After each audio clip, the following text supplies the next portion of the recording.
Hey, good afternoon to everybody here in the UK, or morning, evening, wherever you are in the world.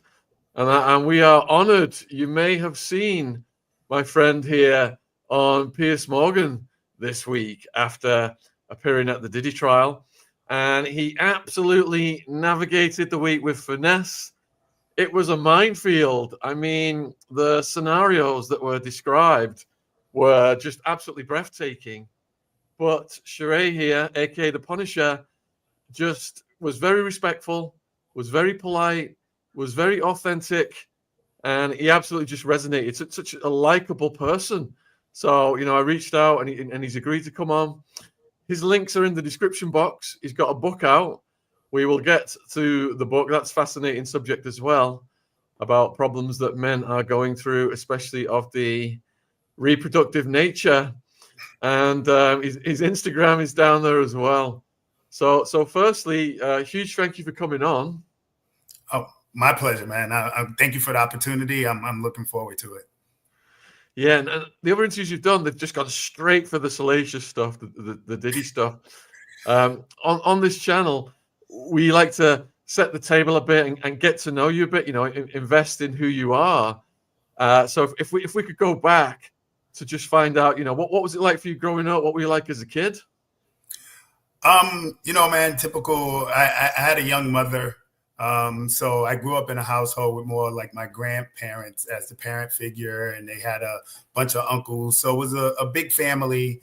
And I was the only child. So the only child living with a grandma is kind of a sweet deal. You end up spoiled. You got that extra attention that grandma loves. So it was a pretty good childhood coming up in regards to just being around family and, that atmosphere.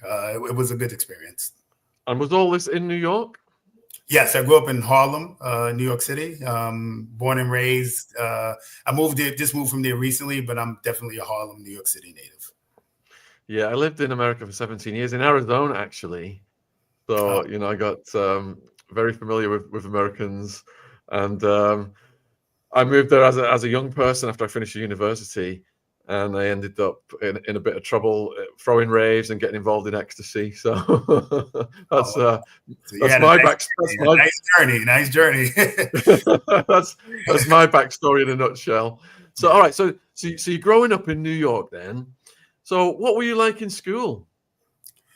Honestly, man, not a great student at all. I was into sports, so I was big into basketball. So I played on teams and stuff, but definitely not a diligent student, straight A guy or whatever. I kind of took advantage of having some natural intelligence. So I kind of never studied, did enough to pass, and kind of just really focused on sports.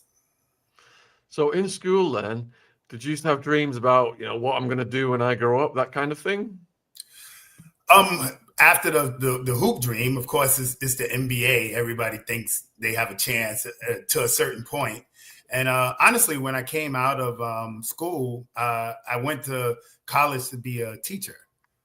Coming to school, I had some understanding about in inner city schools, some of the teachers don't really relate and give a strong push to educate the youth, especially in the Black community in Harlem or whatever. So my first job, I was an assistant kindergarten teacher.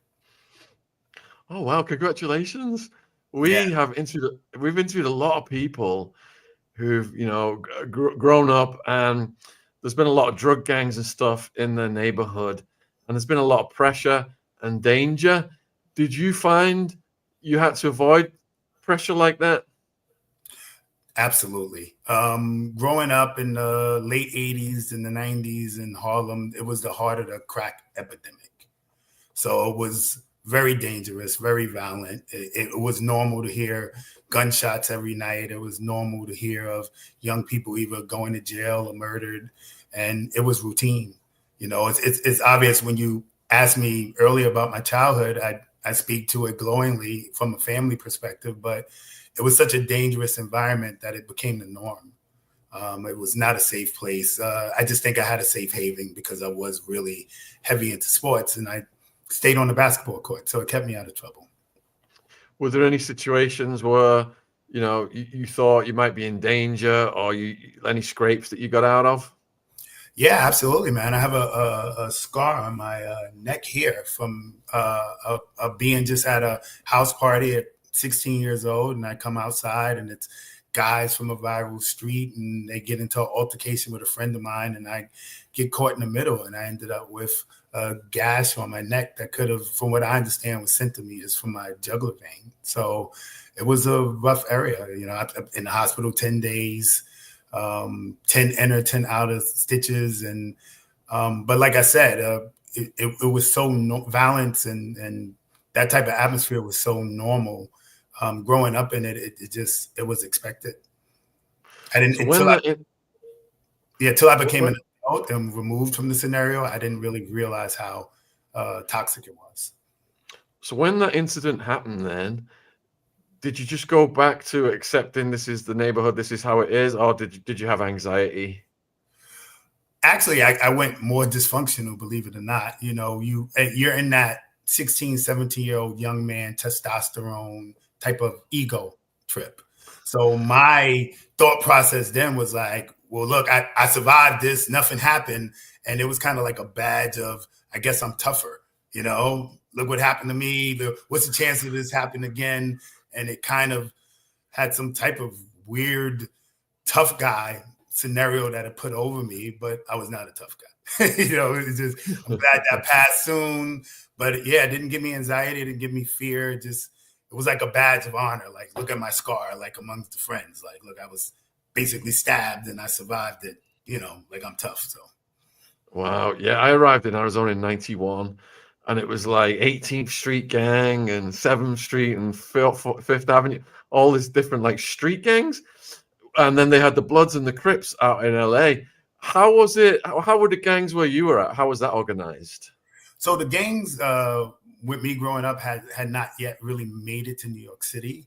It was more of, like you said earlier, it was the streets. You know, in Harlem, New York, there's housing projects, or maybe grant projects against Manhattanville projects, or 140th Street has issues with 155th Street. And so you had those type of dynamics, which I kind of avoided most of them because the basketball court was a safe haven. So everybody went to the courts. Games sometimes got, you know, a little out of hand or whatever, but I wasn't from a prominent street or whatever. So I was just, I played at St. Nicholas Park. I got known as Shorty St. Nick. And at some point, and you know, it gave me like a free pass because I was good at basketball. So did anyone close to you at that age either end up murdered or seriously injured or go to prison? I want to say as much as 50% of the guys that I grew up with. What? Yeah, that many. So did that traumatize you, or do you just suddenly get used to it after you've lost so many friends? As I started to mature, as I got into my late teens into my 20s, I kind of realized how toxic the environment was. And then I just completely removed myself. So I stopped playing basketball in the neighborhood. Like I mentioned in my testimony, I went down to West 4th Street, which if you're not from New York City, West 4th Street is like in the heart of Greenwich Village. So it's a safe area. You get people from all over that come to play. And I just kind of situated myself downtown and out of the neighborhood to try to avoid the negativity that was going on where I lived. So did you have to stay on a fitness regime then? And did that mean, you know, staying away from partying? Not necessarily. I've never been a big kind of social party guy. All my fitness came from basketball, and you know, I did get into weightlifting early just because trying to be tough, right? So the fitness came natural just playing sports. So I lucked out with good genetics, and it translated well. So when you turned 20, what was your life like then? When I turned 20, I was unloading trucks in a warehouse, trying to make a couple of extra dollars. I was in a long-term relationship with my high school sweetheart that ultimately ended up with me getting heartbroken, which catapulted me into being a male stripper. Okay, what's that story? If you could give us in detail, that would be great. Absolutely, man. I was with my high school sweetheart. I thought we were going to get married, that first love of your life scenario. And ironically, she came home one day and said, I'm going to start working in the female strip club. And that's that. And of course, I had a heart attack. No, you're not. No way. And she was like, take it or leave it. So I did accept it, which was excruciating. Like, this girl I love, and she's working in the strip club, and I'm going through all this anxiety. And then it got worse, where she just came home one day and said, listen, I'm meeting all these guys and I'm tired of being tied down. I want my freedom to explore life. And she dumped me. And like any highly intelligent 19-year-old guy, my way of solving that issue was, I'll fix her. I'll be a stripper too, and that's really what motivated, man. I went on this quest to become a male stripper to kind of hopefully I thought it would get my girlfriend back. Like, if she sees me as a stripper and all the women are into me, maybe she'll want me back. And it almost started to work, where she did take interest, and I want to come to the show. I want to check it out and see what was going on. So I thought I was making traction. She actually came to the show, met another stripper, and went home with him, and broke my heart again. So it was a tragic scenario. But hey, look, for the long run, it worked out, because that was what catapulted me into being a male dancer. And look, all these years later, I'm still involved. How many years had you gone out with her then? We were on year 4. It was a 4-year relationship. Yeah. What was that heartbreak like? It's excruciating, man. It changes you. It changes you. As men, we're not good at this. Women have that extra understanding and that capacity to deal with and process their emotions in a way where I think they're way better at handling heartbreak. And men, because we're not supposed to be in tune with our feelings anyway, you just become coarse, rigid, you shut down. That relationship ended at 22 years old, and I don't think I got into another relationship till I was about 34. So did she move out at that point? Yeah. We went our separate ways. I ended up moving back home. She continued her dancing career, and I delved into the stripper thing full force, just trying to make a name for myself. As a young guy, you get into being a male stripper and you're walking to these clubs and it's full of women. It's like a dream come true. So it wasn't bad. It wasn't bad at all. What is the protocol to applying for a position as a male stripper? Well, now it's easier, because there's internet companies where you can just go online. We have a contact form. You submit your photos, and if you have a good look and a good personality, you usually get a shot. When I started, you had to just beg. It was more of an underground thing. You didn't know where the parties was at, and every dancer is kind of like a freelance guy. You're not hired, so I would have to just show up and just beg to get on, and that was kind of my protocol. so you're knocking on all these doors then. And what's the interview process? Do you have to play a track, do a dance, answer some questions, fill out a form? You have to lie. So nobody wants to hire a new guy, right? Nobody, right? Because you're inexperienced. So I was told, luckily I was started out by a guy that was pretty prominent in it. He said, look, man, we're going in there. Do not say you're a new guy. We're going to say you're a dancer from Connecticut, which is like a nearby state. And we're going to say you've been dancing out there and you're here. And I just showed up and just followed the suit with the false resume. And slowly but surely, they would throw me out there, and I kind of got the hang of it till I became good. What would you say were the major challenges in attempting to get the hang of it?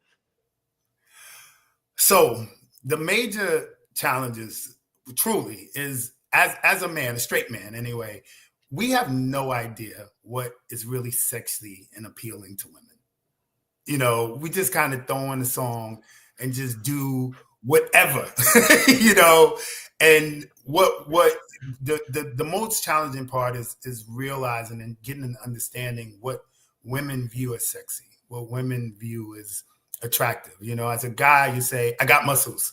And you think, I got muscles, look at my muscles, you should like me. But it's more nuanced to creating a visual something that translates to what their fantasies are. And even all these years later, I'm still not completely clear, but the biggest thing is just finding your gimmick that works. Obviously, you got to have some degree of physical attraction at the baseline, but it's a certain way you move your body. It's a certain way you talk to them, because it's more than just moving. There's interactions, there's eye contact. There's all these little nuanced things that you have no idea are a factor, and you kind of got to just accumulate them over time. So when you're starting out, do you have a choice of what music you're moving to? Yes. Luckily, it wasn't like a go-go scenario. It was really a performance-based thing. So you had to make a show. So you had to make usually a 7 to 12-minute set. It started with an intro, a main song. You want to use popular music sometime that you know the crowd will react to. And I had to put together a whole gimmick. And with me, I went with the stage name Punisher. So I'm going to do my routine.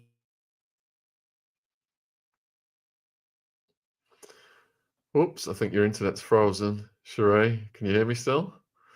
Well, if you're watching, viewers, this is absolutely fascinating. We're getting a whole other side to Sharay. Did I get back? Oh, yeah, you've come back. You've come back. Yeah, so you were talking about your routine, you know, how you stylized it. Yeah, so I based everything around my character, the Punisher. So it was obviously a BDSM, S&M type of look, and it's obviously connected with sexual experiences. So I'm coming out to, I think my intro was "We Will Rock You" by Queen, and then I go into like a sexy Prince song, and I got a nice little niche, man. It's been working for me, you know. So I would have to say it was a pretty smooth transition once I got the character and some of the nuance down pat. Yeah, my partner I'm with now, who I've got a baby with, we met dancing to Queen. That was how we bonded. Yeah, it's not a bad flow, man. It's universal appreciation for the Queen music, you know. Oh, she's in the chat. There she is, Jen. Hi, Jen. So we've got almost 1,000 people watching live right now, folks, and you can get the book. It's the Amazon link is in the description box for Sharay Hayes, aka Punisher, and also his Insta. The links are in the description box.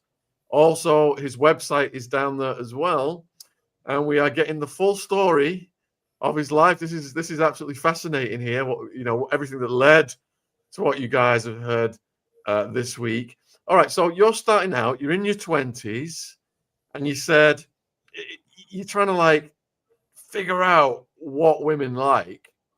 What was the first time you actually had an epiphany in that area? Literally, it kind of was a scenario where you're just trying to play for the crowd, right? So male dancing in New York City at this time was kind of like no rules, and not no rules in terms of interaction with women, but you could go on stage and get completely nude. You know, so they were underground events and very competitive. It would be 10, 15 guys on the lineup. And I just kind of realized that, and this is like trade secrets. I don't know how PG your channel is or whatever, but male dancers have an illusion trick, and it's called beefing up. And what we do is we get these, you create an erection prior to the show. And you can use, you know, everybody in the sex store saw something called the penis pump.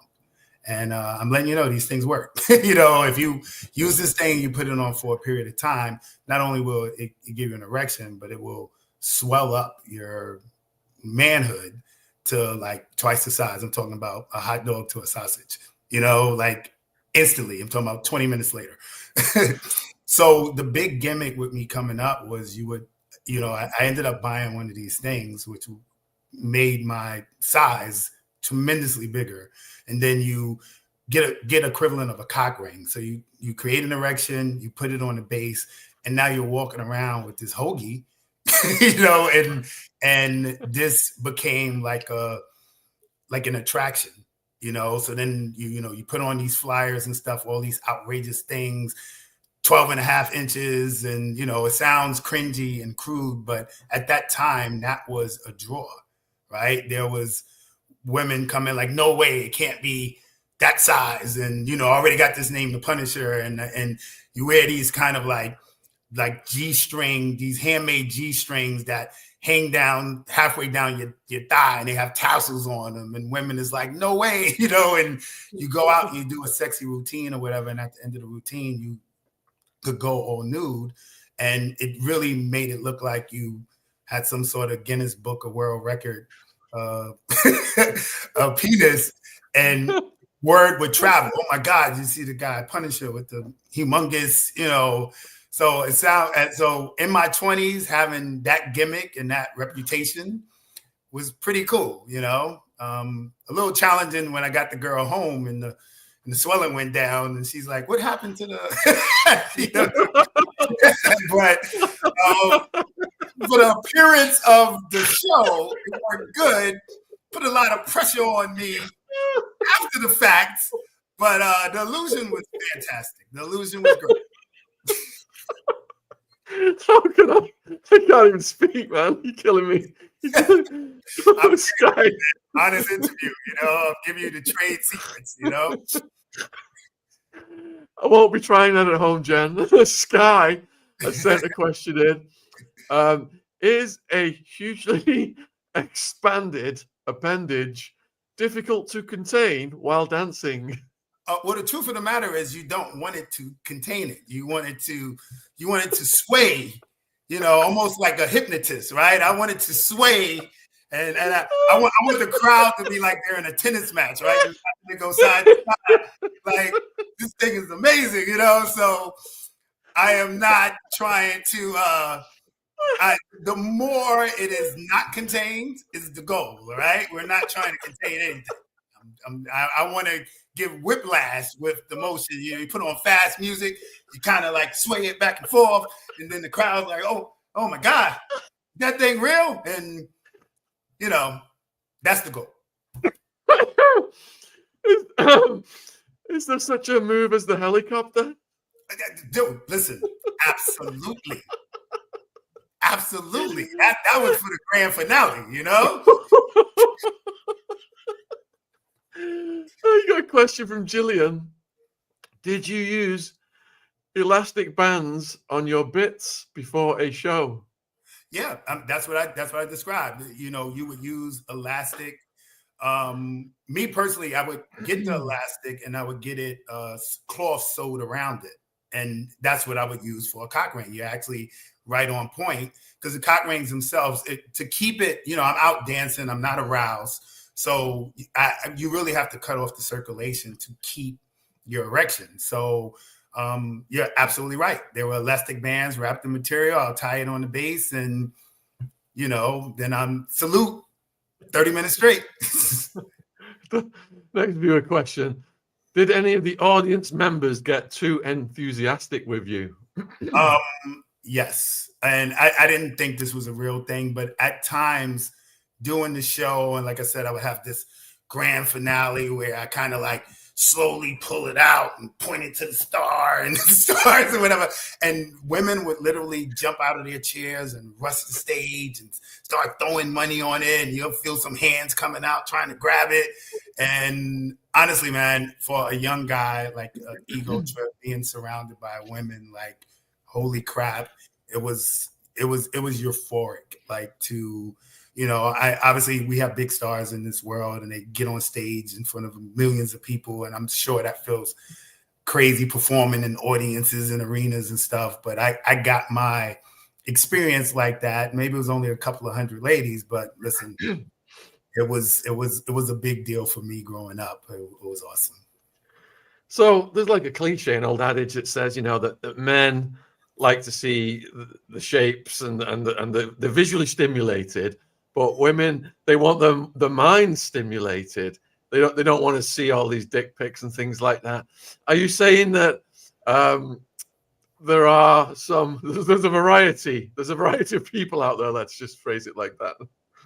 Well, yeah, no, I still agree with that, right? I don't think for women you're just gonna send them dick pics and stuff like that. They're not visually cued like that. So, but I'm doing it as part of a performance. So like I said, I'm coming out early and it's covered, right?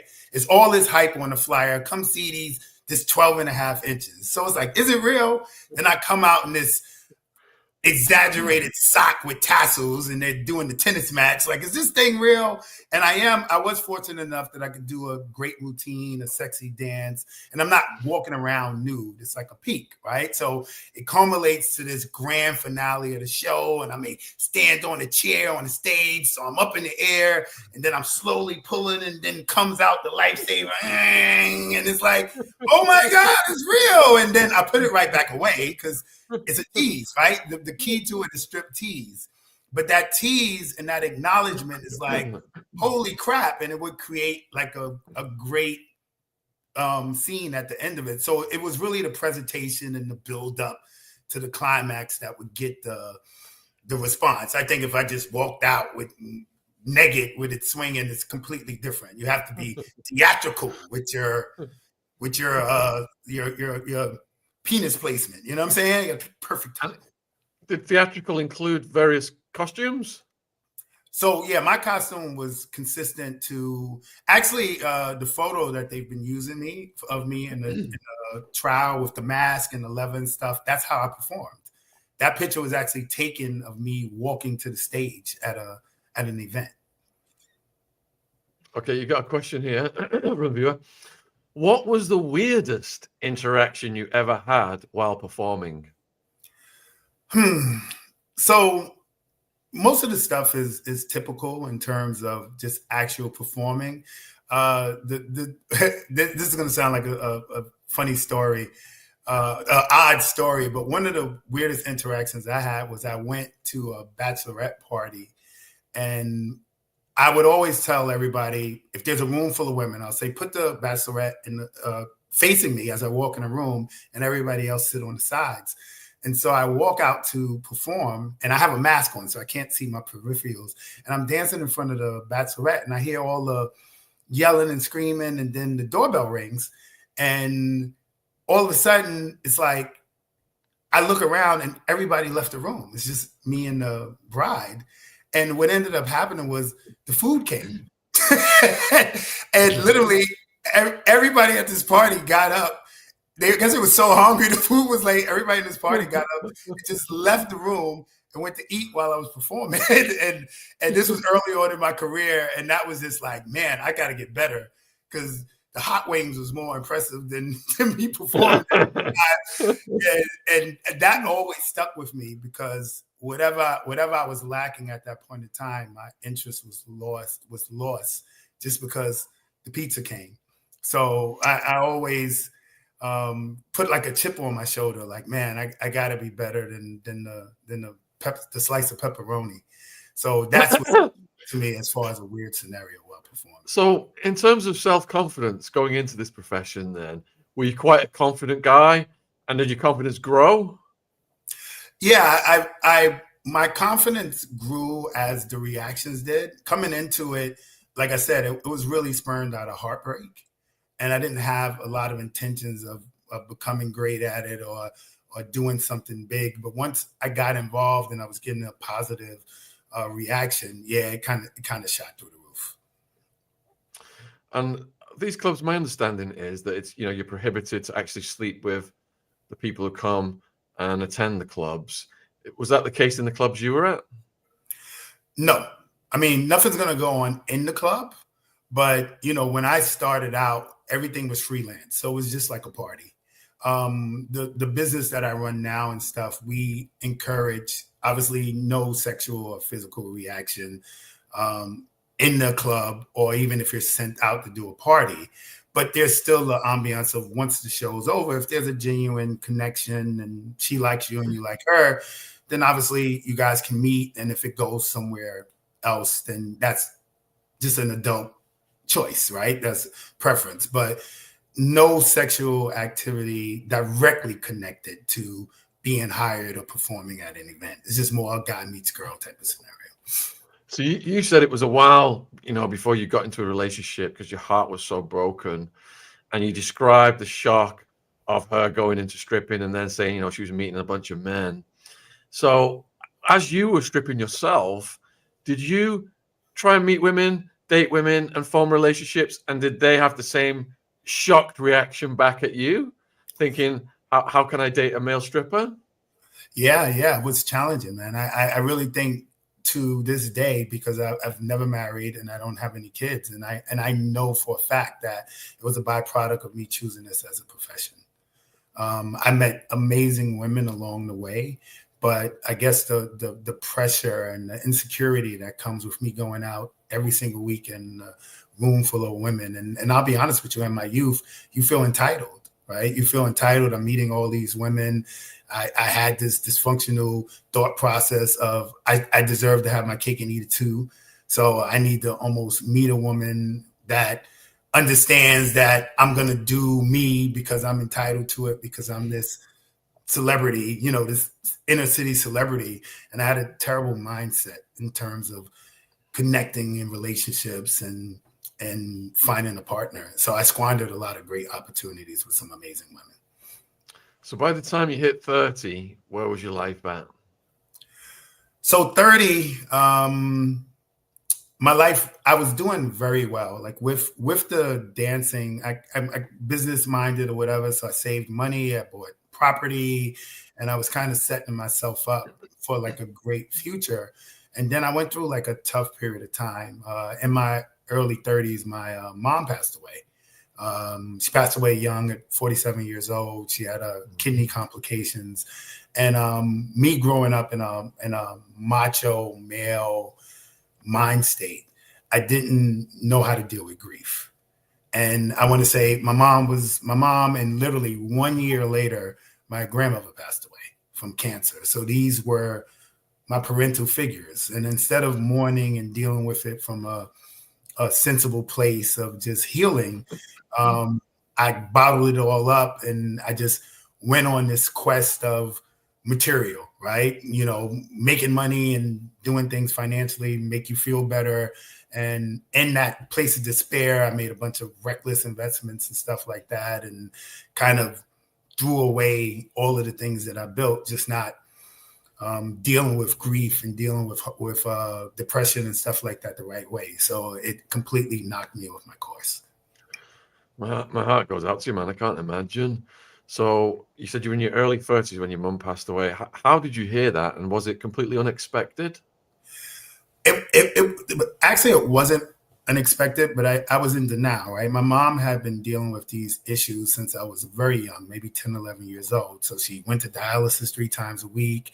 She was constantly in surgeries because with dialysis, they have to give you a port to perform the procedure. And over the years, it's connected to a major artery. That artery becomes ineffective. They have to move it to another artery. They have to move it to another place. And my mom ultimately just got to a place where she was running out of sites. She was running out of major arteries to perform the procedure. But I've seen her go have this surgery so many times. I kind of didn't see the magnitude of this is really a risk. So the very last time she went in, I had just a confident foregone conclusion, like, oh, it's just another surgery. She'll be fine. And when she didn't make it, it was like, wow, I wasn't mentally or emotionally prepared. It's amazing how sometimes men, and can only really speak for men, but if you don't have that place of connecting to your feelings, you shut down a deep way. The day my mom died happened to be 4th of July. And that morning I went to see her in the hospital. And later that day, I went to a pool party. I was so disconnected from my feelings and my emotions that I don't think I processed these losses. My mom, my grandmother, I had a terrible breakup during the time. And I don't think I processed any of that till years later. I never really mourned, so it just threw my life in shambles other places because I'm running from the heartache, Also, I think you were in shock and you went on autopilot, because my best mate died about 3 years ago. And I found out when I was on the way to film some podcasts, and I went and filmed those podcasts as if nothing had happened. It's like my mind wouldn't accept that he was dead. It just wasn't real to me. And it wasn't until days later it all started to kick in. And the realization, and you just thinking about all the memories and things like that. So did you have a period of reflection as well? Yeah, but it really took me years. It took me years. I just kept running from it. I think I kind of had like an avalanche of bad luck with my mom, and my grandmother, and my girlfriend, and I had a long, like a close best friend that somehow we were falling out. I didn't even know, and so I had a loss of my circle like all at once. And my way was just trying to run from it and create success, but create success recklessly, which then, put everything else in shambles. And a lot of people would self-medicate with substances and alcohol. Did you fall back on any of that? I mean, I've done a lot of that in my life. Yeah, well, fortunately, I've never been an alcohol substance use guy. That got instilled with me very young, growing up in the crack era and seeing how drugs decimated my neighborhood. I definitely got the Nancy Reagan "just say no" message, and I did avoid that. But like I said, my stuff was reckless spending, reckless things like that, and also, if I'm being honest, womanizing. Right, like as a man, there's this badge you get of conquest of women. It's dysfunctional, but it's something that's instilled in us in a young age. So now I want to just date. I want to go out. I want to have a good time. I want these things to fulfill what's missing. And, luckily for me, when you fulfill yourselves with this pattern, this hamster wheel of a pattern, you wake up one day and say, no, this is not the way. This just makes you actually feel emptier. Well said. Did you also find that throwing yourself into work kept your mind off your losses? Yes, like staying busy is sometimes the best way to kind of block it out. You don't necessarily heal and you don't deal with it the right way, but in the moment, it feels gratifying because you don't have to deal with it. Yeah. All right. So in your late 30s then, what was your life like then? So, like I said, I went through this pitfall with bad real estate investments and mortgage crisis and these things like that. And then I ended up with another stroke of luck. My phone rung one day and it was reality TV. So I got called for a reality show called Megan Wants a Millionaire. I had previously was selected to go on one of the I Love New York shows. It was like a big reality show here in the States. It didn't work out, but the producers remembered me, so they called me for this show. And I went on this show, filmed. It was great. It led to another show, which was called I Love Money. And at the time, this was the most popular show on VH1 in the States. So I was feeling fantastic. I was like, oh, man, this is going to be great. I'm going to be on TV. This is going to, correct all the losses from the bad real estate investments and stuff. And it leading into, while my Megan Wants a Millionaire show was airing, one of the contestants actually did this heinous crime and he killed his wife. He had met a woman in Vegas at one of those weekend weddings, and the relationship was toxic and got out of hand, and he strangled her. It was like a terrible crime, so he wouldn't get caught. He pulled all her teeth out, cut all her fingers off, put her in a suitcase, and put her in a dumpster. And what he didn't realize was apparently she had breast implants and there's serial numbers on them. So they were able to identify the body. They chased him. It was this massive manhunt, and he ended up hanging himself. So now this is happening while we're on a comedic show that's airing. So of course the network pulled the show. The production company got a black eye of everything. So now the second show I'm on is airing, but it's never getting, but they're showing it 2:00 in the morning. And so this inventing of myself that I was expecting to get crashed and burned. And now I'm just completely depressed. completely depressed. And I imagine now we're getting close to the time you get the call. Is it from CASSIE? Yeah, we're leading to that. What led up to that then? So again, coming out of the scenario, I'm in my late 30s, early 40s, and now I have to rebuild myself at 40 years old as a male dancer. So a way of rebuilding myself was, we're in the internet age now. Look, I can't really be dancing myself, so let me throw events. So I built the website, getpunished.com. I decided to market events, but you could also hire people for dancers. And doing that, I created web presence. So if you Googled male stripper bachelorette party, my website would come up. And apparently in the search, I guess, with CASSIE and Mr. Combs, they Googled male dancer and my website came up and they ended up calling me directly. Can you remember what was said on that call? I do, kind of, because it was very typical. There were no cues from the call that I was going to see a celebrity couple or anything like that. It was just CASSIE at the time. I didn't know who it was, but she just said, "Hey, it's my birthday. My husband said I can have an entertainer. I'm here with some friends. Could you do a party for us?" And I said, "Hey, no problem." The going rate at that time was $200. I was this close to giving it away because I was actually doing an event at the time. But when I was taking the information, they said Trump Tower. So if you're in the New York City area and it's a Trump hotel party, you know, that's an expensive hotel. You assume you're going to make a lot of tips. So I kept the party and I went there myself. Could you describe what it was like arriving? Surreal, man, because I'm expecting a room full of ladies. And literally CASSIE opens the door and she's stunning, right? She's stunning, like in person. You know, you see people on TV and stuff, and there's makeup and filters and stuff like that. But she's in person is flawless. I've never seen like a woman in person that striking, and she's in a robe, and it's apparent that she's naked underneath. So it's a really like what the hell like is going on, and very nice, very cordial. Big smile, inviting, "Hey, come on in." And I walk in and it's no party, no nothing, just a dimly lit room. There's sheets all over the furniture. And, she immediately just tells me, "Hey, look, I don't want you to dance." She hands me a stack of money and says, "I want to create a sexy scene for me and my husband. Are you comfortable with that? We're going to sit on these couches and put oil on each other and do something sexy." And I had never been in a scenario like that, but it was extremely like wow and tempting, based on all the attributes that was happening. So you agreed to that then, and then are you brought through into the room where Diddy's is he in the corner? He's not there at this time. Oh, he's not there. Okay. Yeah. So I was instructed to go in the bathroom and change to either underwear or a towel.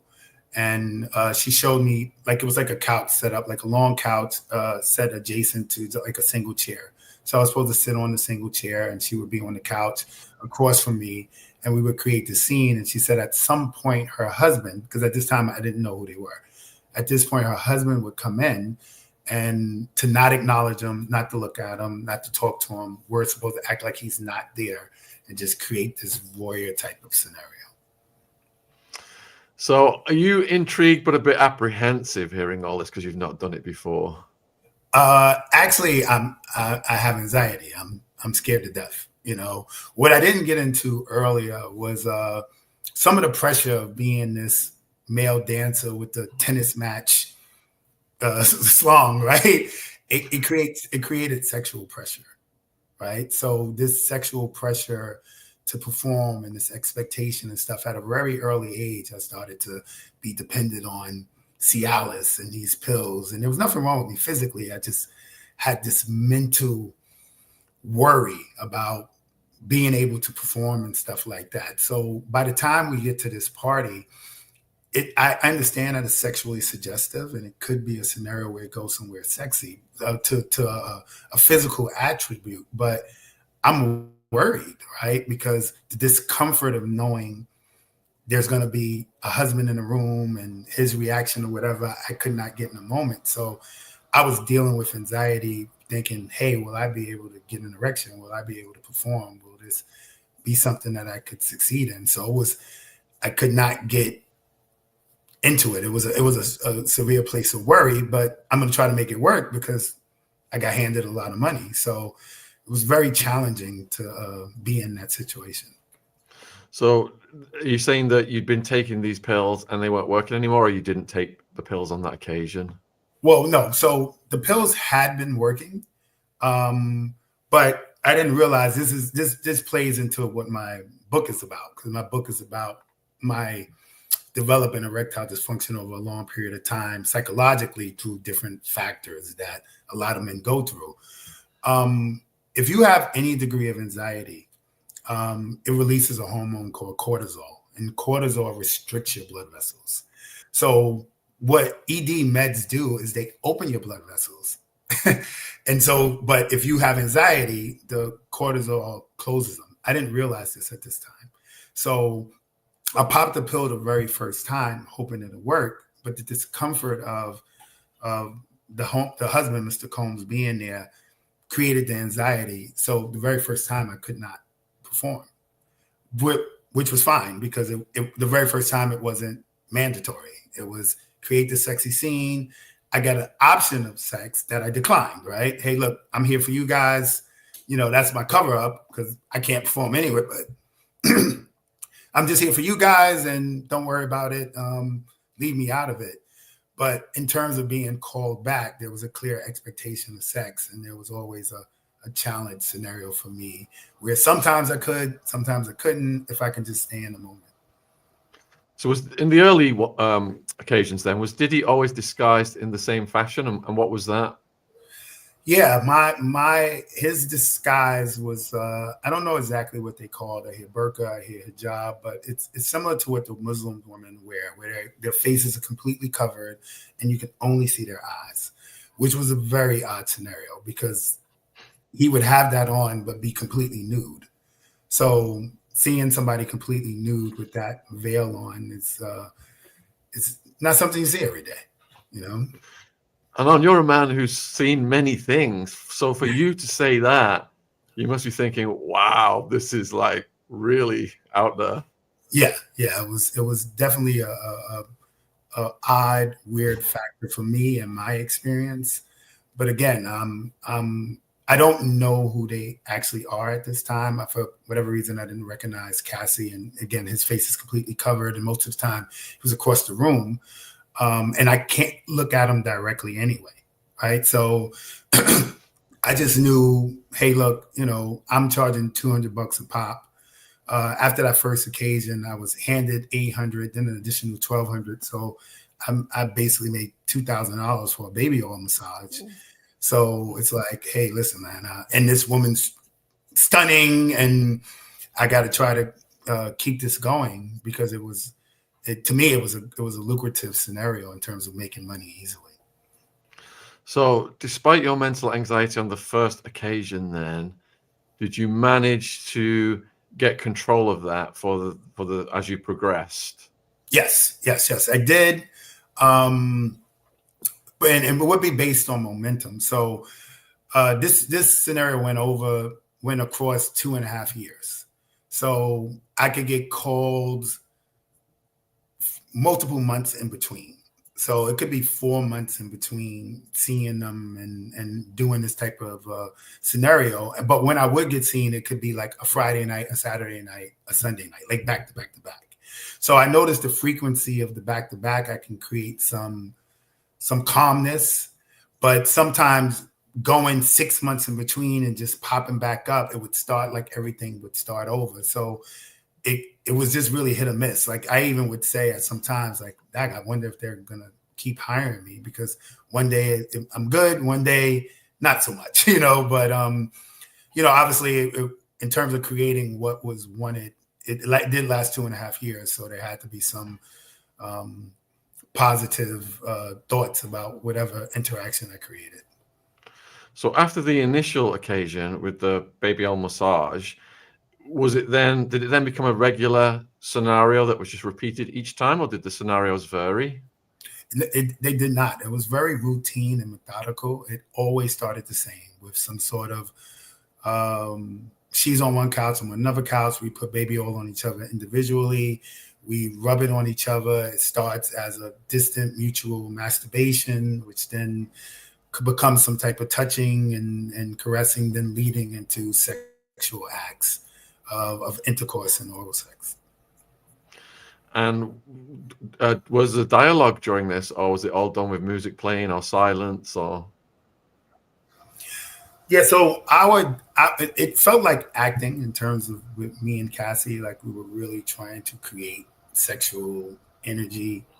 So I'm following that lead, and most of the dialogue were subtle directions. I said this in my testimony from Mr. Combs, where he would say, the rooms were like candlelit, or he's across the room and he may say, "Hey, move the candle to the side. Hey, why don't turn him this way, you move forward, she moves back." Like it's like a director, a director setting the scene and the visual that he wanted. Nothing aggressive, nothing that seemed threatening or whatever, but it was clear this view or this look of the situation was going to be based on his personal preference. So was he disguising his voice when he was giving you these directions? He was not. But fun fact about me is I've been in clubs for the last 30 years. So my hearing's not great at all. So I did not make out what the voice, I didn't recognize it to a degree where I can say this is who it was. And naively, my initial meet up with them was, I was introduced to a married couple, right? So I believed they were married. So, of course, like anybody else, after the first couple of times, I'm on Google, like, who's this married couple?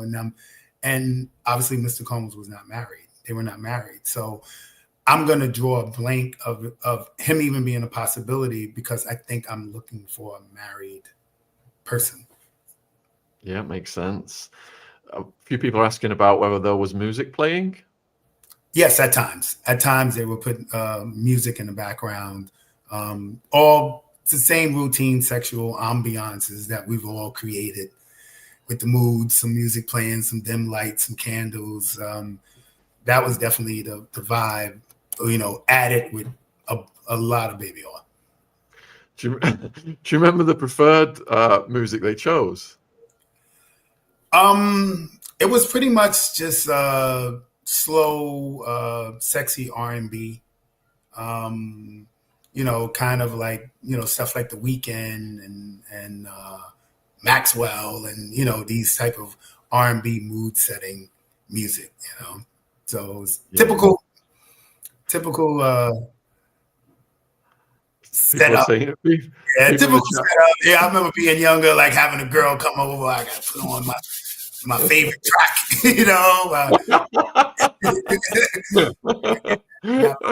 got my little good time playlist, My partner Jen has just asked whether Diddy played any of his own music while you were in these scenarios.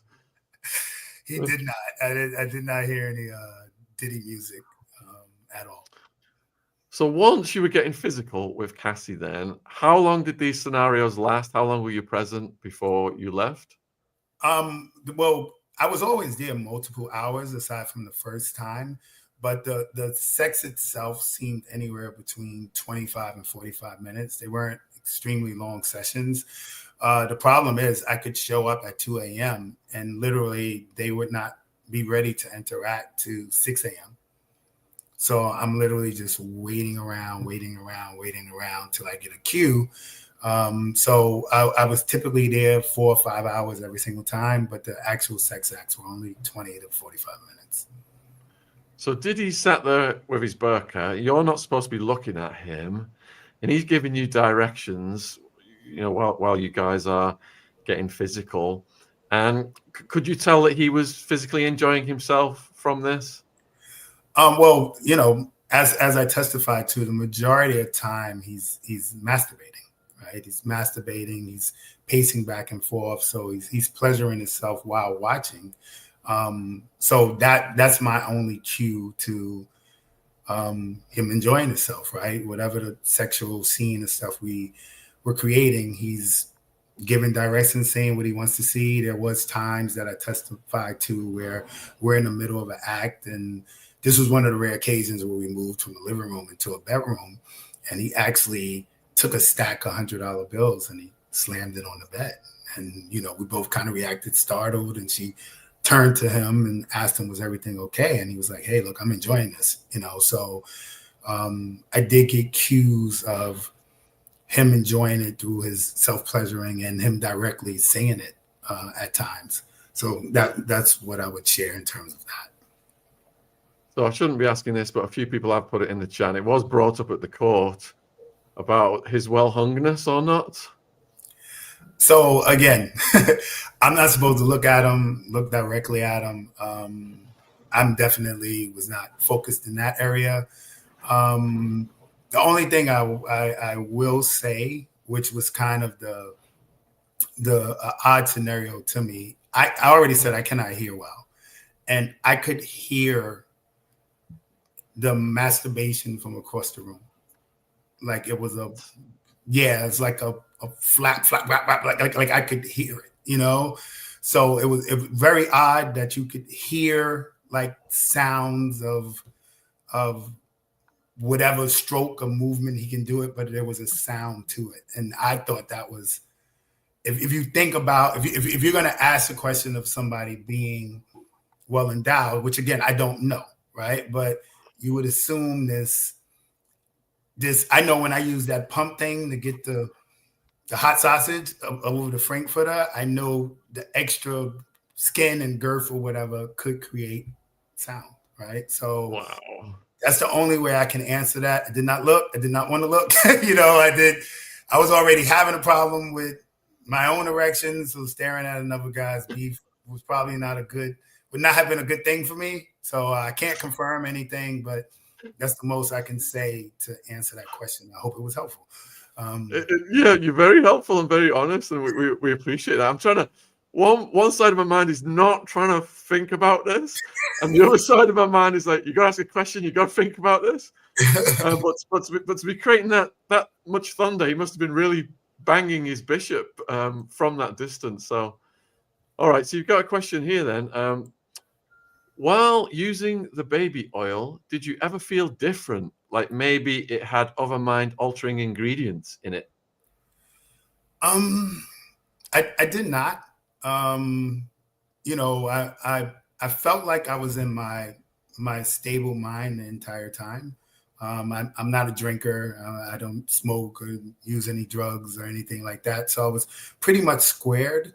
The only thing I would say, and I don't want to imply anything, right, at all, but I usually have a pretty good memory, right? And I do realize that the majority of my encounters, I can't remember a lot of the details. Like I can't, like, you know, I don't want this to spin into any accusation thing. Somebody asking me the question, it just made me think a little bit more to it, but I know I don't have a lot of recollection, but my honest feel is that I was fine. There was nothing to influence me in it. And if there was something in the baby oil, I'm a stripper. I've been using baby oil all my life. So I don't think there was anything impactful. But that's a good, interesting question. You had a lot of questions come in about Diddy's, whether he was, you think he was a voyeur, or whether you think that he wanted to join in with you. Questions along those lines. Any vibes? Did you detect any vibes? So ironically, when we first began, and I did not know who he was, it was purely a voyeur type of scenario, right? Halfway through, when I actually found out who he was, I did honestly get paranoid, because growing up here in the States, there has always been rumors about Diddy's sexuality. Obviously, nobody can confirm it. You know, I don't read into it too much, because even myself as a male dancer, when I hit my height of popularity, rumors came out that, you know, questioning my sexuality. So I know it's something that comes along.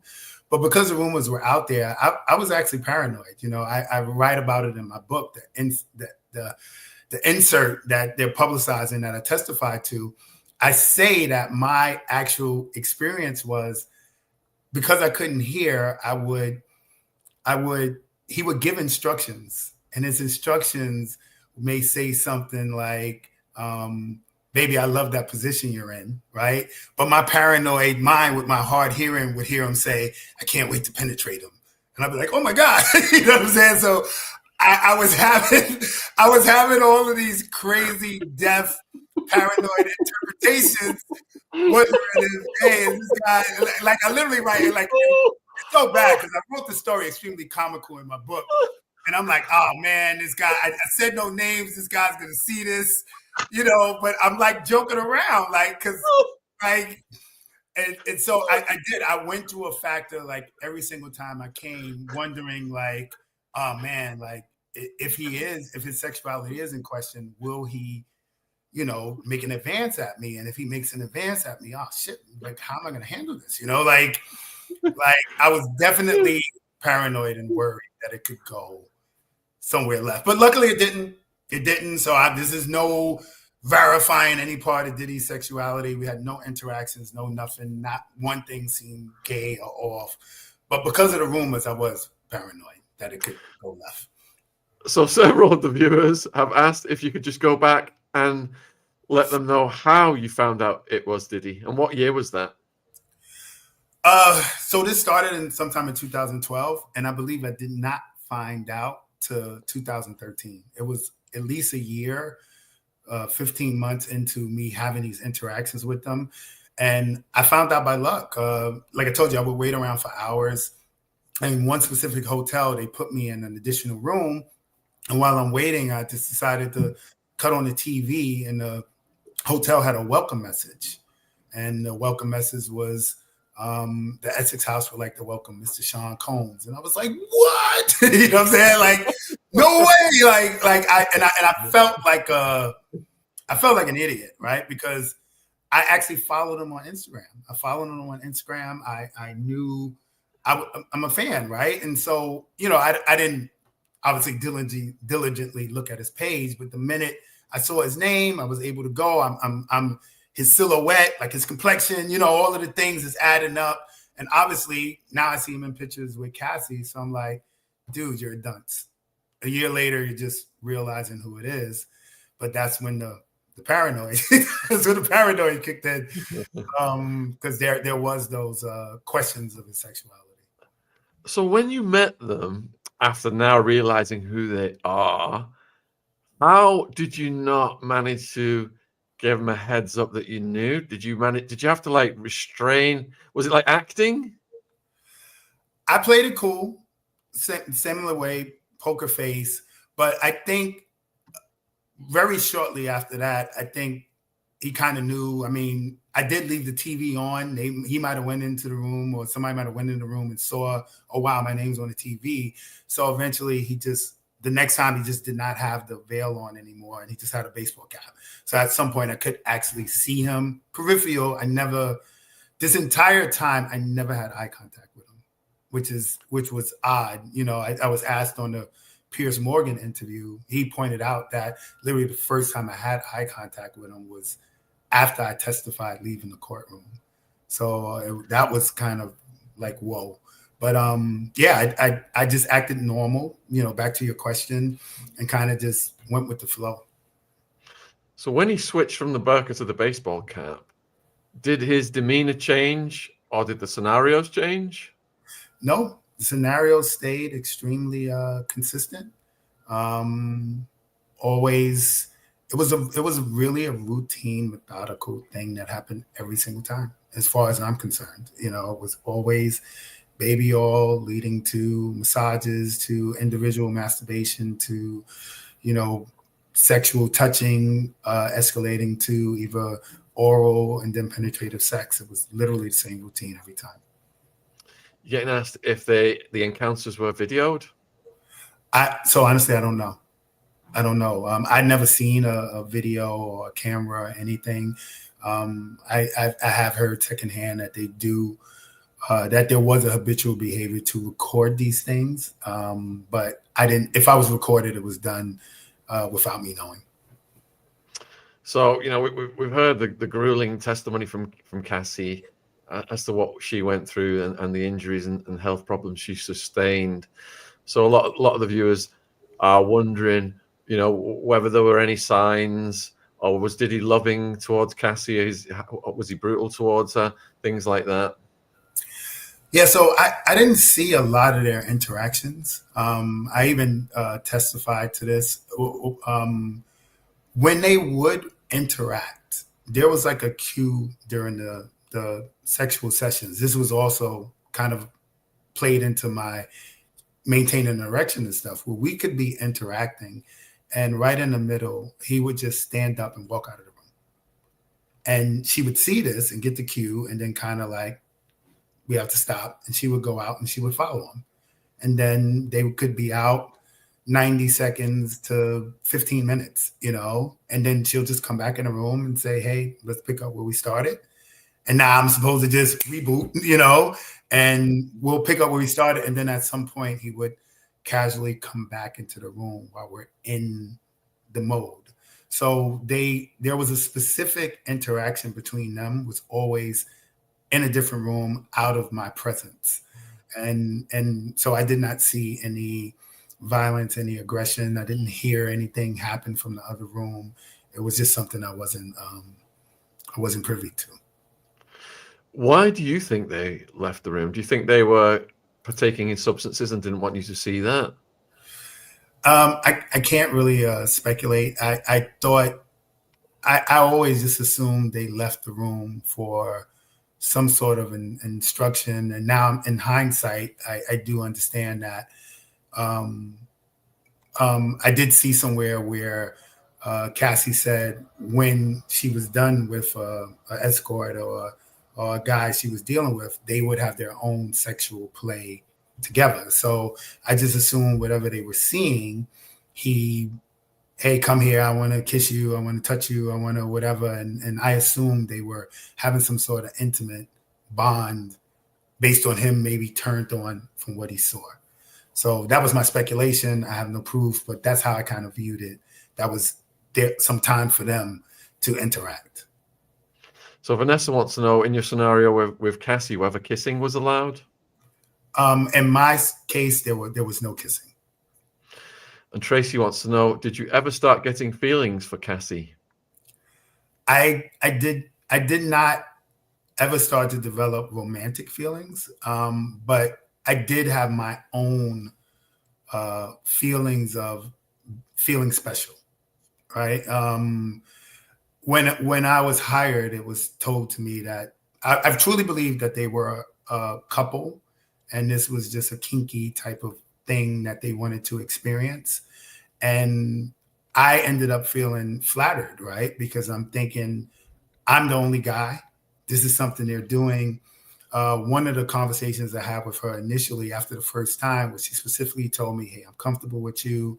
I want to call you back. This is basically interpreted as this is okay. I'm okay with this.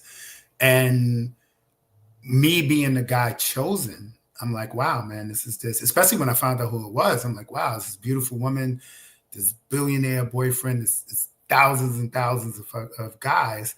And I'm the person that they're choosing to have this fantasy. So I walked around for years, literally right up to the allegations. And this was kind of like a secret badge of honor. Like, hey, I was chosen by this beautiful woman to be her boy toy, you know? And I naively really thought I was special. So the confusion of feelings, I never once thought, yeah, she's gonna leave her billionaire boyfriend for me. No, my ego's not that it's not that out of control. But I did feel special that I thought I was a personal choice of hers to interact this way, and that's where the confusion of feelings might have came from in the testimony. Did you ever confide in anyone, any of your friends, colleagues, when you found out it was Diddy? I did. I told a handful of friends, like, man, yo, can you believe it? Like, this is what's going on. And everybody was like, no way, that's crazy. You know, it was like I said, it was like a badge of honor. I respected their privacy. I told only a handful of people, but the people who knew was just like, wow, man, like that's just such an amazing thing. And one thing about it that I think was verifying is sometimes you tell these stories to your friends and they're like, sure, yeah, I bet. And so the few people who thought I was embellishing or exaggerating or whatever the case may be, all of this coming out in this way, it definitely was a boost to my credibility, you know? Of course, yes. So once you knew it was Diddy, then this is what this question is getting at. How would you have handled the situation if Diddy had made a move on you? Surely it would have been scary considering his reputation. So did you have to have a scenario in your mind where you thought, if Diddy does make a move on me, how I'm going to react in that situation? Of course, man. I always played it to the degree of just, stopping whatever interaction and just firmly explaining that, hey, look, that's not my sexual preference.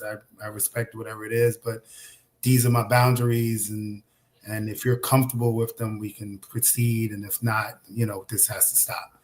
I never played it out as it being some sort of large confrontation or whatever. My experiences up to that point had always been respectful and actually literally spot on to don't acknowledge him, he won't acknowledge me, we won't have any conversations. So I didn't think it would be something overbearing, but I did play in my mind, how can I respectfully decline, without being offensive or being confrontational. So these meetings then, were they always in the same location or did they vary? They vary between about 5 different hotels in the New York City area. And what was the largest tip you ever got from them? So it wasn't necessarily a tip. I only mentioned pay one time, and that was to do the striptease in the beginning, $200. And the first time, like I said, I ended up with $2,000. So I never even spoke about money again. I just showed up and took whatever they gave me, and it was always either $1,200 or $2,000. I don't know why there was a difference. I don't know why the amounts varied, but it was a consistent $1,200 to $2,000 every time. All right. So how did the meetings wind down? You mean how did they conclude, or you mean yes? So yeah, I testified to this. I was always instructed to finish, I guess, orgasm, right? But the orgasms would have to happen in a very specific way. So I was instructed to orgasm on the outside of Cassie's vagina area, like around her clit, her lips, whatever. So clearly on the outside of her. And that's how the sessions would conclude every single time. Similar scenario where I told you he would just pop up and walk out of the room. Shortly after I would finish, he would get up, leave the room. She would follow him out. Whatever happened after that, I don't know. And then anywhere from 10 to 15 minutes later, she would return, pay me, and then I would be on my way. Okay, so the last session you did with them then, did you know that? Were you put on notice or? So the last session, I went in insecure. For this session specifically, there was a very long break between the last time I had seen them. And I noticed for certain because the last time I seen them was March of 2015. And June of 2014, I had an injury. I tore my bicep. So that injury, you're in a cast for 4 months. Then there's a rehab healing process. So it was at least from June to March of the following year where I hadn't seen them. We're talking 9 months or so. And in that period of time, I haven't worked out. I'm healing, so I went into the scenario a little insecure myself because I know I'm not showing up as in shape, as ripped, as muscular as possible as I used to be. So there may be a visual dissatisfaction with how I'm showing up. And then on top of that, it's been a long period of time. And I told you when those long periods of times would take, it would feel like we're starting all over again. So we got there, similar scene. And at this specific time, Mr. Combs was more specific. He would kind of just watch and give subtle cues. But this time he kind of walked over in the middle of us doing some sexual action. And he kind of threw some condoms on the couch and was like, I'm ready to see you, F her. And, she's startled. I'm startled. That's pressure. And it just was not happening. I took the condoms. I'm trying to use them, trying to perform. I couldn't maintain it. That went on for some time. He walked out of the room. She left the room. She came back, instructed me to finish as usual, which I did that through some form of masturbation. They left the room again. She came back, paid me, but the conversation was different this time. The conversation was, hey, we just want to thank you for your privacy. We want to thank you for respecting our what we do and not sharing it. And it felt like a thanks for your service, where this will be the end of it. And so I felt it. I felt it because I couldn't perform. There was a lot of pressure. I'm not as in shape, and that ended up being the last time. So that's what I recall from my final interactions with them. And again, this is not confirmed, but I have believed it was my inability to perform and the fact that I wasn't as physically fit as typically when I would show up. Yeah, one of the things that was shocking that Cassie said was, all of the health problems she had down there.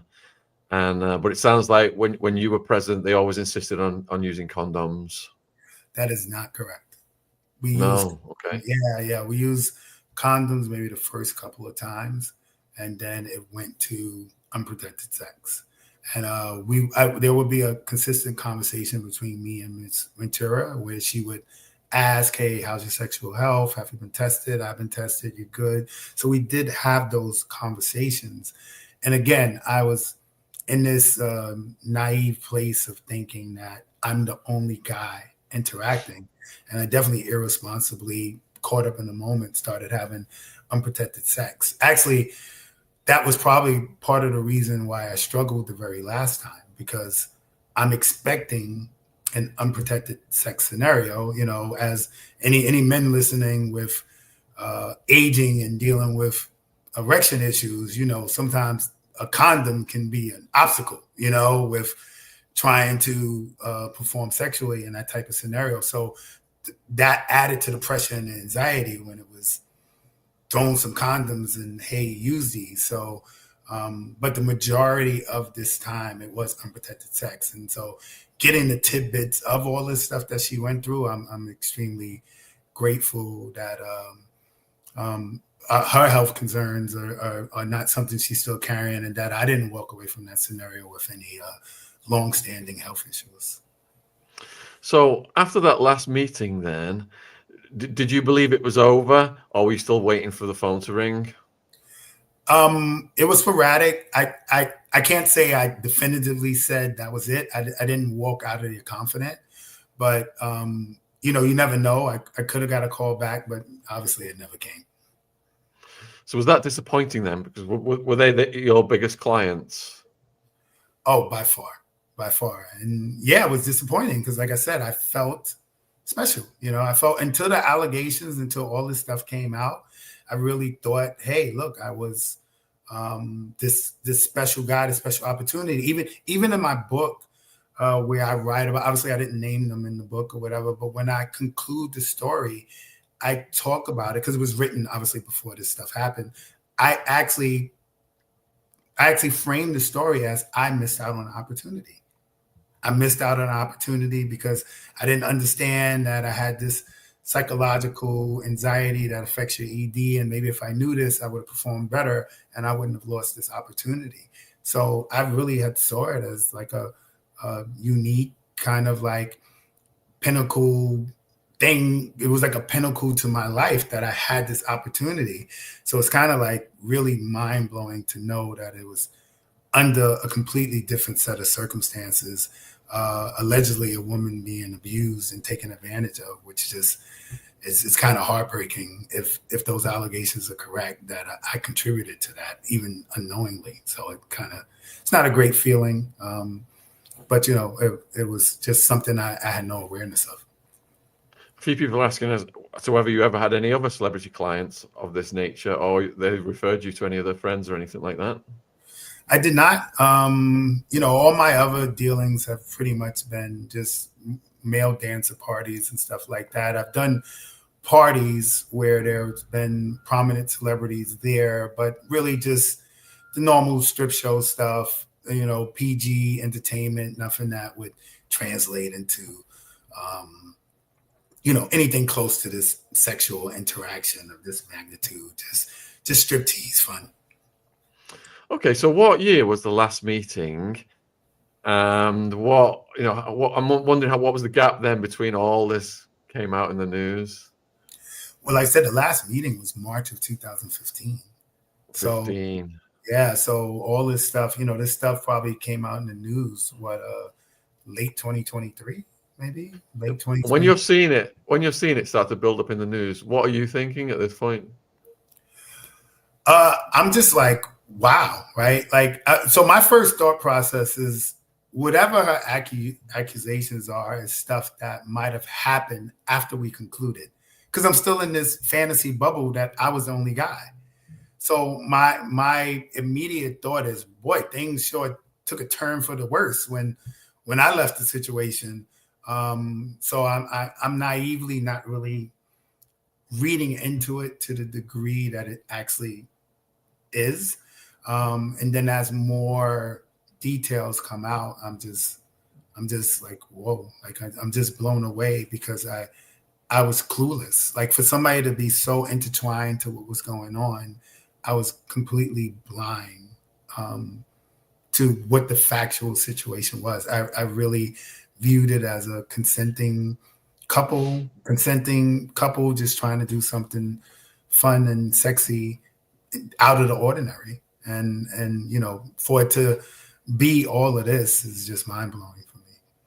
Yeah, so when you're seeing this escalate in the news, then did it ever occur to you that you could get snagged into some courtroom scenario and end up one of the most famous adult male dancers in the world? Absolutely not. You know, so, you know, obviously when I describe my interaction, and as most people would hear, to me, and I don't have a legal analysis type of mind, right? But I don't see anything that contributes to these allegations. Again, I'm not an expert in this. So I remember my mind state when investigators first approached me. I felt like they were wasting their time. You know, my initial interviews with them was, hey guys, I'm sorry, I don't have anything for you. Like, you know, everything seemed consensual. The first people that contacted me was Homeland Security. So their focus is human trafficking. So I understand that it has to be a state to state thing. And I was like, hey, look, it was all in the same state. I lived in New York. I only seen them in New York. And so I assumed that my testimony was going to be insignificant. So it was really like, what is going on when I ended up being called to testify? I just did not think. I was in denial up into as early as a couple of weeks before I actually went on the stand. Do they give you the option to testify, or do they compel you to testify? They're definitely not an option. I didn't require for them to subpoena me. Because again, I'm in this naive kind of denial that they're never going to choose me anyway. So I'm just trying to be cooperative as possible. There's a lot of fear associated with what they call the Southern District of New York. Right? I never got any pressure or fear from them directly, but when I would talk to my friends that are attorneys, I have a close friend that's a retired FBI agent. It's always, you don't want to mess with the Southern District. You don't want to be on their bad side. You don't want to whatever. Just do whatever they say. Just cooperate to the best of their ability. So I'm like, okay, I don't want to piss these people off, but you know, hiddenly I'm saying, well, they're not going to use me anyway. So I didn't put any resistance. Answered whatever questions. You want me to stop in for an interview? No problem. I'm going to tell the truth and just give you what I can recall to the best of my ability. So I'm still like baffled to how I really ended up there testifying. I hope that some legal analysis really breaks down what the significance of my testimony was that actually contributed, because I'm really not clear. How many hours were you on the stand for? And what was it like arriving at the court that day? So arriving at the court, so ironically for me, I went 2 days. So I ended up testifying on Tuesday, but they brought me there Monday. And I had to wait because they don't know if the people testifying before you are going to be quick, if they're going to, course exam is going to be skipped and stuff like that. So it's terrible, man. Like you feel like it felt like I was some sort of like I was testifying for the mafia. You know, like they were going to put me in witness protection after. You know, they send 2 agents, they grab you, they put you in a car, they They rush you in, like there's cameras out there, whatever, trying to film you. They rush you in, they put you in a room. They don't want you to interact. They don't want anybody to see you. And it just feels like, wow, man, it just feels like the weight of the world is on you. So, and now they take your phone. You can't talk on the phone. You can't do anything. And they just put you in a room by yourself, no TV, no nothing. You're just sitting there for hours. It's terrible. And then I don't even testify the first day. So then they take me back home and it's like, you're going to do this whole thing tomorrow. So tomorrow, same thing, agents show up, put me in a room, kind of lock me in there. And then I was almost like shell shocked originally coming in the courtroom to testify, because the procedure is they take you to one floor, they hold you there. And then right before you testify, they take you and they put you in another room right before you go on the stand. So I'm thinking I'm going to go upstairs and be put in the secondary room and wait to be called. And for whatever reason, the person before me went extremely quick. So I just came upstairs, got off the elevator. They walked me straight in the courtroom and put me on the stand. And I'm like, what am I doing here? I'm a calm, composed guy. But I testified cool initially, but I was in a full-on anxiety attack. I was not ready. I was on stage, like my hands were trembling. Like there's nothing you can do to prepare yourself for this type of environment. It was overwhelming. But I lucked up that when they first put me on the stand, it was like 15 minutes before lunch. So I started my testimony, and it was very brief, and then we broke for lunch. They took me out, and I was able to compose myself over the 30 minutes and then finish my testimony. So how intense was the atmosphere in there? Man, listen, it's really kind of indescribable. Like I first of all, watching court on TV and stuff like that, you picture a much smaller room, but this room is huge, and it's just rows and rows of attorneys, and I could not even find Mr. Combs. While it was just so many people, and the truth of the matter was I was trying to avoid eye contact at all costs. It was very intimidating, and because I don't know how this is going to go. And let's face it, I'm testifying for the prosecution, right? And even though I don't think my testimony is significant, like who am I, right? They have me there for a reason, and so I'm worried that, hey, look, I'm a deciding factor in so many people's lives. And it's just a terrible place to be, man. It's a terrible place to have influence on people's lives to this degree. So it was very difficult. Yeah, I think you said on another interview, it was the first time you looked Diddy straight in the face. How did that feel? Actually, I feel okay. I was extremely worried initially and all throughout my testimony. But what I can honestly say was, from the time this started, you're almost threatened, like forcefully threatened, that, look, as long as you tell the truth, you'll be fine. But if anything is false, anything, whatever, if you deviate, if your stuff is not consistent, we're going to prosecute you to the furthest of the law, you for perjury, this, that, and the other. So it's emphasized to just be honest. So I was able to go up there and honestly answer everything exactly the way I experienced it. After my testimony, after the cross-examination and the stuff that they cued on, walking out, I knew I just told the truth. I just told the truth, and I felt like I presented myself in a place where there was no bias. There was no pro him, pro her, anti him. It was just, this is the truth.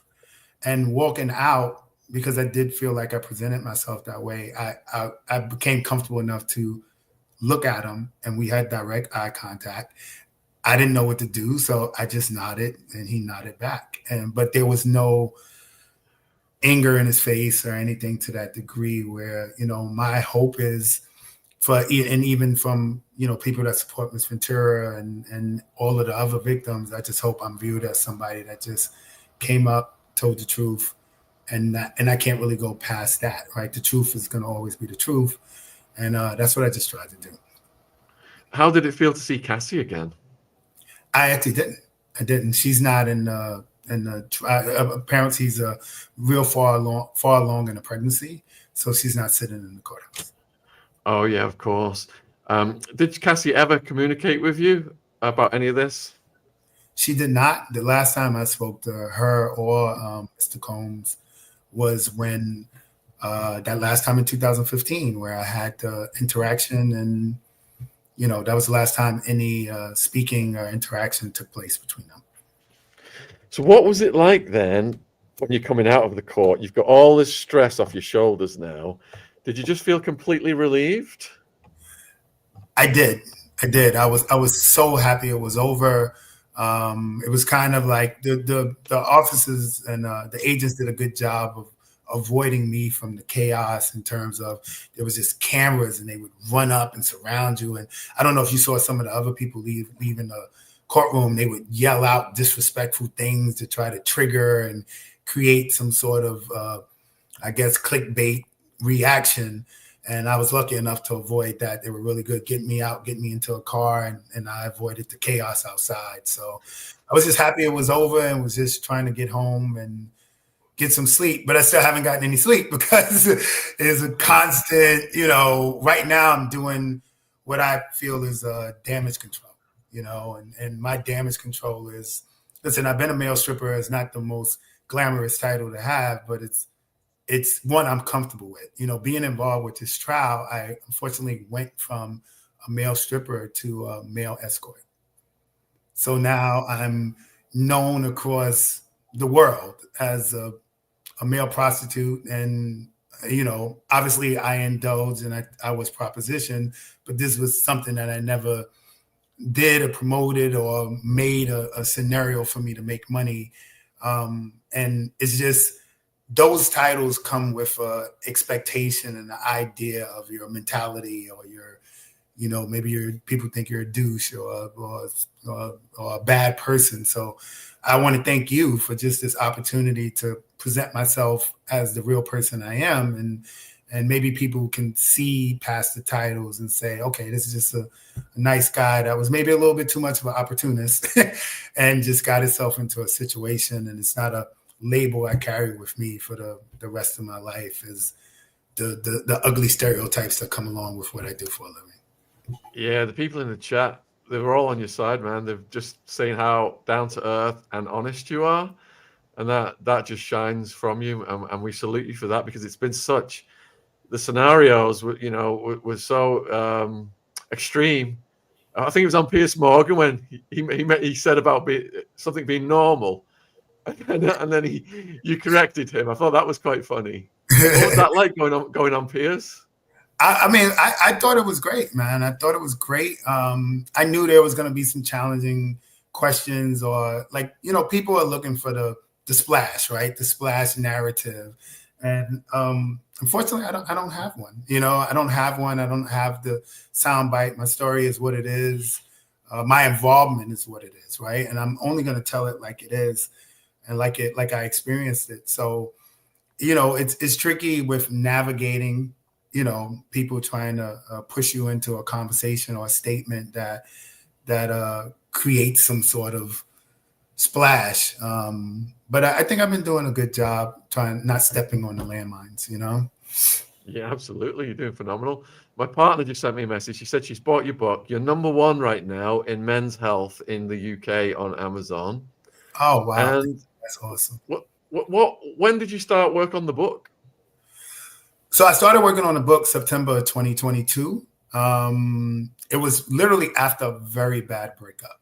I went through a terrible breakup where I was betrayed by a partner, and she told me her betrayal of stepping out was motivated by my lack of sexual performance, which is something tough to hear.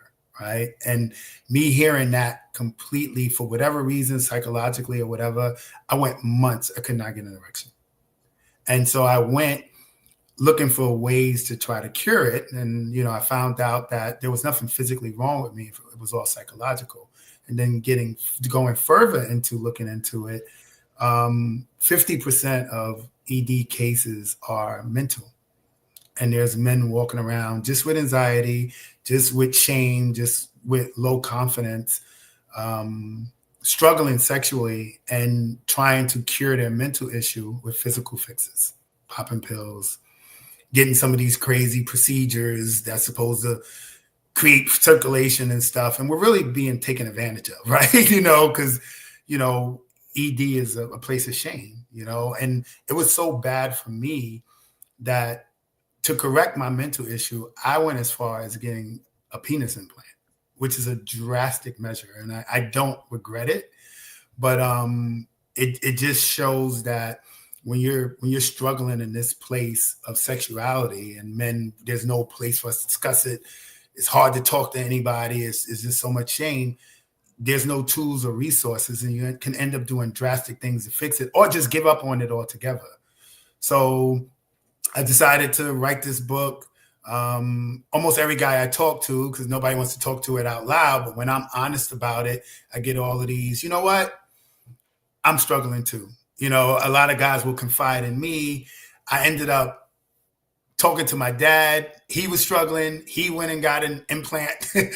He's 70 years old. Now he's happy. He's living his life, and he's not exactly necessarily a ladies' man, but it's just that struggle. That struggle is difficult for a lot of guys. So the book has a crazy title. It's called In Search of Freezer Meat. Freezer Meat is a play on an erection, right? I tell a story in the book where I'm in the Caribbean with a girl and we're messing around, and she reaches down to see what's going on with me. And literally she touches me and she says, "Oh my God, this thing is hard as freezer meat." And it was like a euphoric moment for me,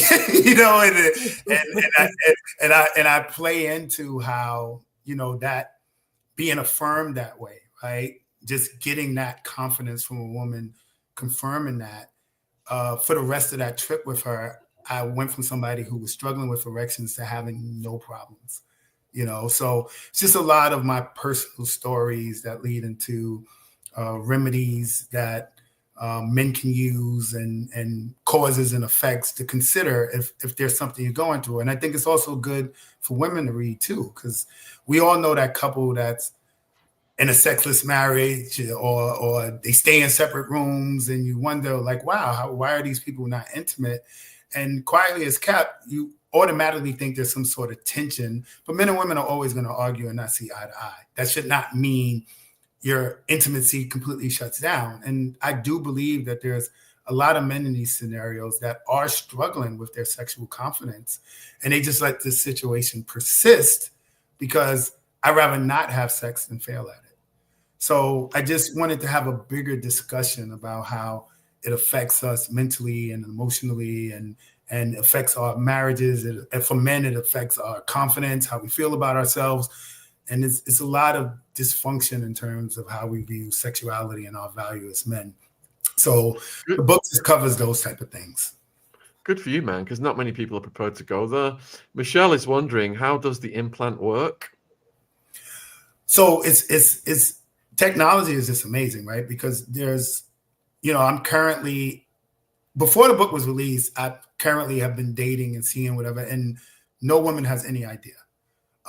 It's the way that a penis works is an erection is caused by, let's call them cylinders, right? On either side of a man's pee hole, there are these cylinders called a corpus. And that's what fills up and lengthens your penis to then have an erection. What the doctor will do is he makes a small incision, believe it or not, in your testicles, and he can access the bottom of this corpus, and he puts 2 cylinders in. So these cylinders go to length for your penis, and he connects them to a pump that goes in your testicles. So a man's testicles will feel like he has 3 testes. You usually have 2 testes in there. It feels like you have 3. Very inconspicuous. And that pump is connected to a little reservoir that is placed by your bladder. Apparently, we have some space in our bladder where you can put the reservoir, and you cannot see it. You can't anything. So in the process of about to have sex, I kind of reach down and just grab my testicles and give it a few pumps, and this will put the fluid in the cylinders, and it gives me like a natural erection. And it feels natural. You cannot see it. You cannot, no way to be accused. We're telling this, you might be accused. So if you ever touch a guy's testicles and feels like he has 3 testes in there, you know what's going on. So, but really, you do not know. And it's literally the best erection you will ever have in your life. As a man, you think back to the best erection you ever had. This is what you get every time, every single time, but with unlimited stamina, because it does not go down until you want it to go down.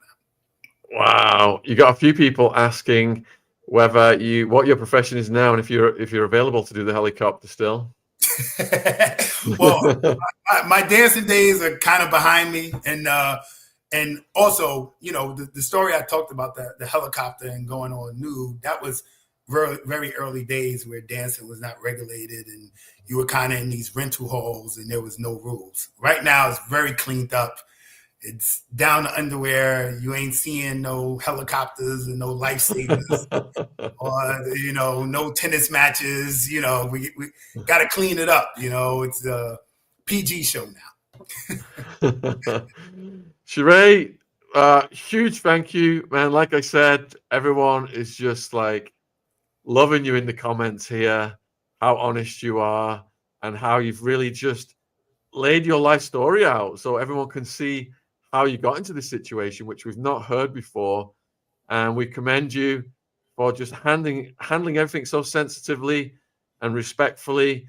You know, when you were talking about Cassie in particular, after all of the horrors that she's gone through, and you've been very generous with your time. You spent an hour and 40 minutes with us presently. Wow. Is there anything? It's gone fast. So you've been fascinating, and we've interviewed a lot of people.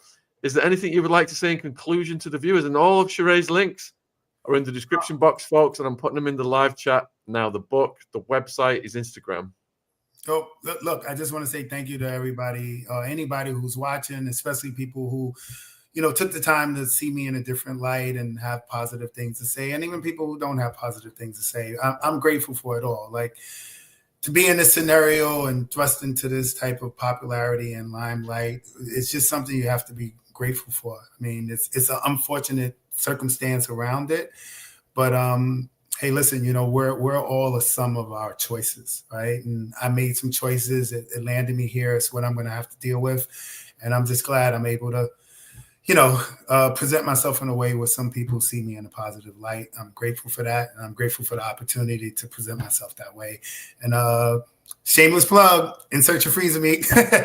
Pick up the book. I think I think it'll help couples. I think it'll help people. I think it's a fun, hilarious read. I wrote a lot of funny stories about my life, and I appreciate the support. And thank you. And viewers, my partner Jen has bought the book already. While Sharay's been on the air, I don't know what she's got planned for me, but huge thank you for coming on. Much love and respect from the UK. I'm going to let you go and close the show, and you take care of yourself, my friend. Thank you again. It was a pleasure meeting you. Pleasure talking to everybody. And thank you so much. All right. Cheerio. Take care. What a phenomenal guest. That was so interesting. I'd seen all the other interviews he's done, you know, where they just jump on what happened at the trial kind of stuff. But his life story, mind-blowing. You know, growing up, you know, losing his mom, losing his nan, heartbreaking. And he's just such a positive guy, trying to make changes in the world regarding men's health, which is often overlooked. These are the things people are uncomfortable to talk about. So if you can support him, his website is down there, his book, even just give him a follow on Instagram.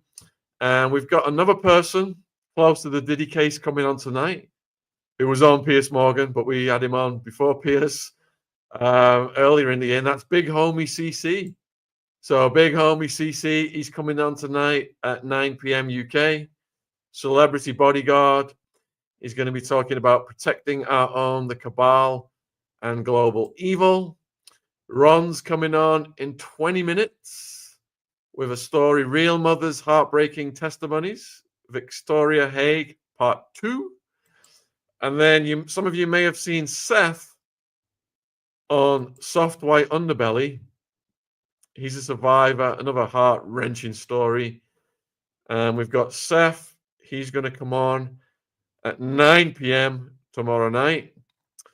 And I'm going to be reaching out to Hashimoto and also to Lionel as well, and see if we can get some of the usual suspects lined up to talk about what's going on in the world, geopolitics, Diddy trial, etc. But I'm about to go to dinner with Andrew Gold, the Andrew Gold podcast I did that's on his channel. Last time I looked, it was at about 120,000 overnight. People really enjoying it, in which I expose the network from Diddy, Savile, the Clintons, etc. So if you've missed that one, check it out. Oh, thanks, Jen. Love, big homie, indeed. So much love wherever you are in the world. We've got at least 4 more hours of content this evening. So